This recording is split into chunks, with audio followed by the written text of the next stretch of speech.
My name's Aaron Massey from MrFixItDIY.com, and today I'm going to build a coffee table out of an old wine barrel. Now, if you're going to be building a barrel table, obviously having access to a barrel is the biggest thing. You could check online on Craigslist, flea markets, local businesses might be selling them sometimes, but I often find it's helpful just to go straight to the source. Fortunately for me, that's exactly what I did, and all it took was a few-hour drive. The Carhartt Vineyard and Winery is located about 2 hours north of Los Angeles in the heart of the Santa Ynez Valley in Los Olivos, California. There you'll find the world's smallest tasting room, which checks in at only 99 square feet. Fortunately, they've got a really awesome patio that's loaded full of all sorts of furniture made from wine barrels that I was really excited to check out. It's here that I met up with Chase Carhartt, whose parents Mike and Brooke started the winery on their family ranch back in 1996. Chase grew up on the ranch and has since gone on to study winemaking all around the world in order to bring his experience and knowledge back to the family business. Chase gave me a one-on-one tour of every step of the winemaking process, which is so much more involved than I would have ever imagined. Their sophisticated wine operation takes place all inside these 100-year-old barns that have been converted to run on solar power and remodeled on the inside to be climate controlled. From grape growing all the way to pouring, they take a great deal of pride in every aspect of their business, and every employee that works for them is hands-on every step of the way. With the tour out of the way, it was time to select a barrel. Vineyards sometimes get rid of old barrels or recycle them because of slight defects in the barrel itself, so Chase set some aside for me to choose from. I definitely wanted to use a barrel that had the Carhartt branding on it, so we settled on a barrel and got it all loaded up in the truck. I can't thank Chase enough for his hospitality and showing me the winery, and now it's back to LA and back to the build. So I've got the barrel back to the shop now. To get started on our build, we have to cut our barrel in half. But there's a couple things to keep in mind before we do that. Number one, we have to measure exactly where the center point of this barrel is, which can be a little bit tricky, and make sure that we cut it exactly in half. If we cut it exactly in half, then we'll have two halves, which we could actually make two tables out of instead of one. Number two, when we cut this metal banding, the barrel is going to want to fly apart. It's loose pieces of wood held together by this metal strapping. Before we actually do any cutting, we need to drill holes in this metal banding and put a couple screws in around where we're going to cut it. That way, when we cut the barrel in half, the metal banding will still help keep the barrel together without it flying apart. There are two features of this barrel that I really want to keep. Number one is the Carhartt Vineyard logo. I'm going to cut it in half so that I can feature that logo. The second thing is the bung. The bung hole is the little thing on the side where they pour the wine out from. That's on the other side. Unfortunately, the two don't line up. I'm gonna have to spin this lid once I can loosen up this strapping a little bit. I'm gonna have to cut up around it, rotate the lid, figure out exactly where half is, and then cut it so that the whole thing can line up the way that I want it. All right, we've got our barrel cut in half, and we got it held together with these ratchet straps just to keep its shape for now. I took off a little bit of the banding to drill some of the holes where we're gonna put in some carriage bolts to hold everything together. Really, that's all we're gonna kind of do with this for now. What we need to do is we need to shift gears a little bit, focus on working on the base. The base is gonna hold the barrel table together, make sure that it stays nice and tight. Once we get the base together, we can set the barrel down inside of it and it'll keep the shape so we don't have to worry about it flaying out a little bit like that. I'm gonna be building that out of some reclaimed lumber that I picked up from a local lumber yard. And it's gonna be two legs that are held together with a stretcher. I've cut 4 pieces of our lumber here to 28 inches, which is 2 inches wider than our barrel at the distance where I wanna kind of set the legs. We've got about 6 1/4 inches on each piece. I need about 12 inches of rise on each leg in order to get the barrel up to the height that we need. These by themselves are not high enough to get us up to that height. So what I'm gonna do next is I'm actually gonna take 2 of these and join them together with the biscuit joiner. We're gonna glue it all up, clamp everything together, and then it'll turn these 2x6s into basically a big 2x12. And each one of these will then act as our legs. And we'll cut out our little groove where our barrel will inset inside of that. Once the glue is dry on the leg, I position the barrel on the leg to figure out where we need to cut our radius so that the barrel can sit down inside it. We want the final resting height of the table to be about 18 inches, and there's going to be about a 3/4 inch foot added on the base of each leg, so I'm measuring to make sure that the final height of the table is around 18 inches and it leaves room for our stretcher to go underneath the table, which will be made out of a 4x4. This can get a little tricky because the leg is actually going to be positioned between the second and third metal band, and the barrel tapers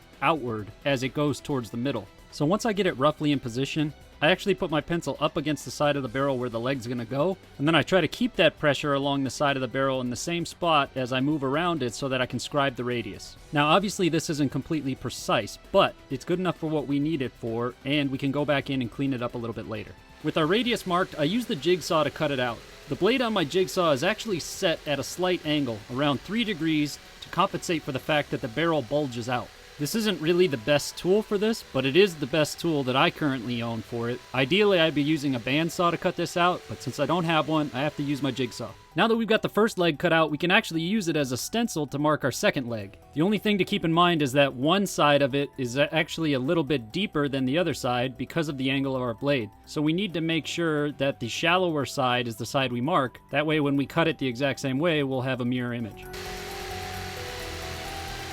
With our legs cut, I can test fit the barrel onto the legs and make sure that it's level. I position the legs on each side between the second and third band so that I know they're equidistant from each end. Once I check it for level, I can measure how big our stretcher needs to be. I'm cutting the stretcher out of a piece of 4x4 reclaimed lumber I also picked up from the lumber yard. Before I install the stretcher, I'm going to install the feet that go on the bottom of the legs. They're made out of 1x4 reclaimed red oak that are mitered at 45 degrees on each end and are 2 inches longer on each end than the width of our leg. Next, I'll line up our stretcher by measuring the center points on all 3 pieces and lining them up. Then I'll mark the outside of the stretcher on the feet I just installed so that I can chisel out that piece so the stretcher will sit flush with each leg.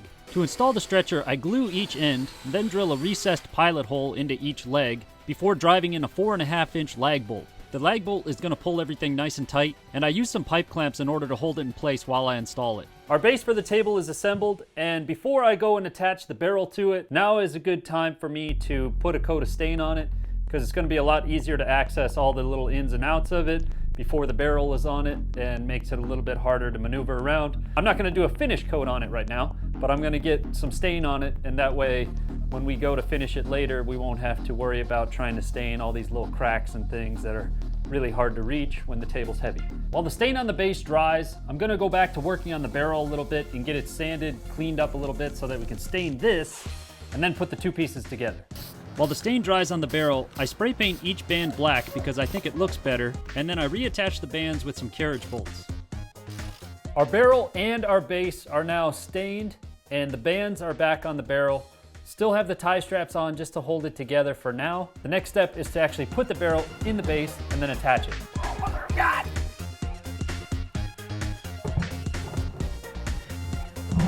Ugh.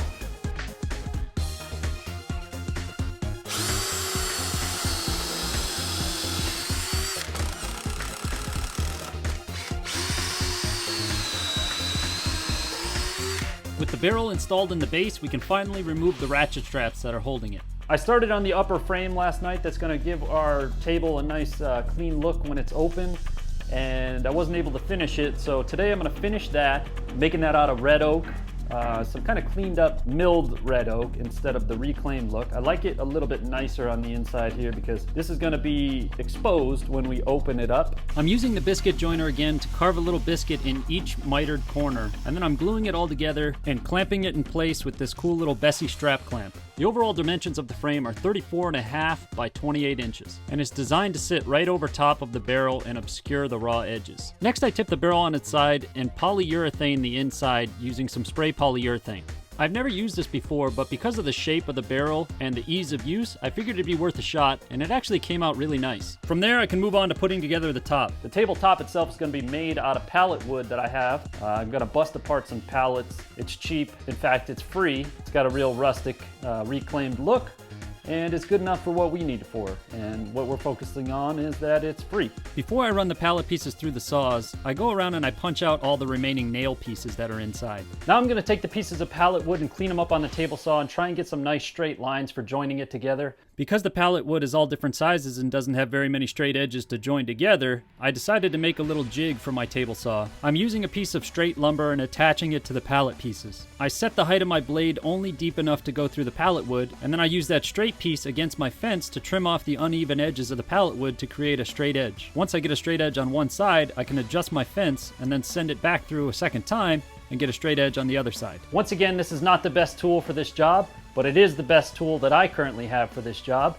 Ideally, I'd want to use a jointer for this, but since mine's about 50 years old, missing pieces and needs refurbishing, and I haven't gotten around to it yet, this is what I gotta use. With the pieces ripped on the table saw, I take them over to the chop saw and cut them to about 39 inches, which is slightly larger than our finished table size will be, but I want a little extra just in case. From there, I lay out the pallet pieces and then mark lines across each piece where the mortises for the biscuit joiner are gonna go. It doesn't really matter where the lines are, just so long as they line up to each other so that when we carve the mortises, they're in the same spot across from each other. From there, we use our biscuit joiner to carve mortises in each piece, and then it's one massive glue up.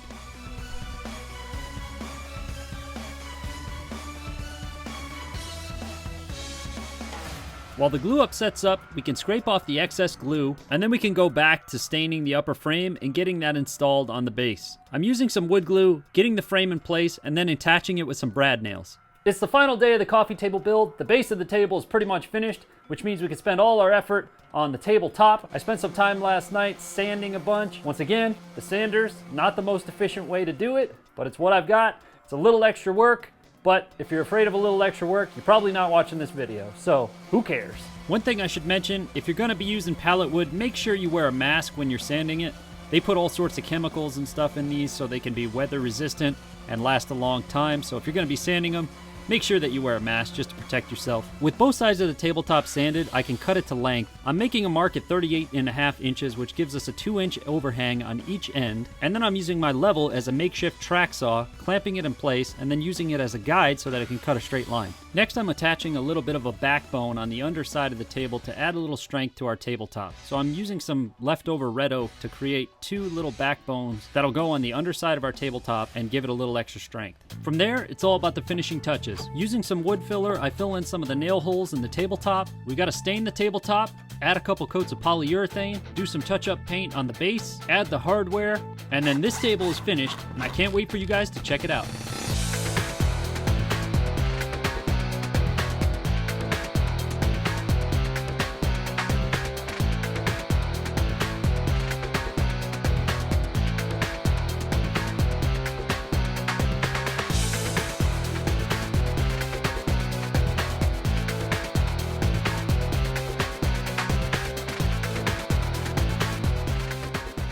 Well guys, here it is, the finished wine barrel coffee table.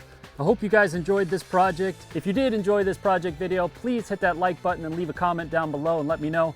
Also be sure to subscribe to Carhartt for more awesome projects. And if you want to check out more of my content, please visit my YouTube channel at youtube.com/MrFixit. Thank you so much for watching. I'll see you next time. Today I'm here to show you how to turn an old upright piano into a speakeasy style hidden bar. During the Prohibition era of the 1920s, illegal alcohol was a highly sought after commodity, giving rise to famous bootlegging gangsters like Al Capone. These gangsters peddled their illegal booze through speakeasies, often inside existing clubs or businesses, so as to not raise suspicion of the police. Owners of these speakeasies went through great lengths to hide their illegal alcohol from being discovered by the police, including hiding it inside everyday objects.